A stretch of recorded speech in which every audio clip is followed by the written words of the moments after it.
வணக்கம். News today செய்திகளுக்காக செய்தி வாசிப்பாளர் அபிதா ராஜேந்திரன்.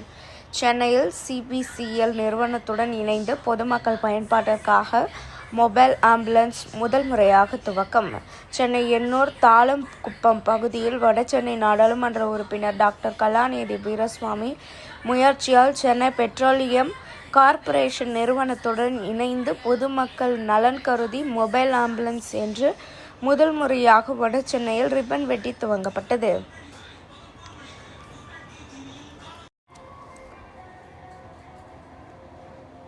மேலும் தாழங்குப்பம், முகத்துவார்குப்பம், நெட்டுக்குப்பம், காமராஜ் நகர், உலகநாதபுரம், சின்னக்குப்பம், பெரியகுப்பம், காட்டுக்குப்பம் வீதி ஆகிய பகுதிகளில் ஆம்புலன்ஸ் என்று பொதுமக்களுக்கு மருத்துவம் பார்க்கப்படும்.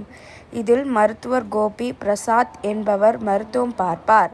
மேலும் CPCL managing director Shankar, director Rohit Kumar மற்றும் சிபிசிஎல் நிர்வாகிகள் மருத்துவ ஆம்புலன்ஸ் ஏற்பாடு செய்திருந்தனர்.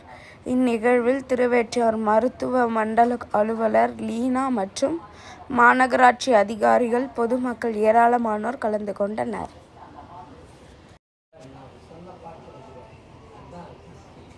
இதில் சிறப்பு விருந்தினராக வடசென்னை நாடாளுமன்ற உறுப்பினர் டாக்டர் கலாநிதி வீரசுவாமி மற்றும் திருவெற்றியூர் சட்டமன்ற உறுப்பினர் KP சங்கர் ஆகியோர் இணைந்து மொபைல் ஆம்புலன்ஸ் துவங்கி வைத்தனர்.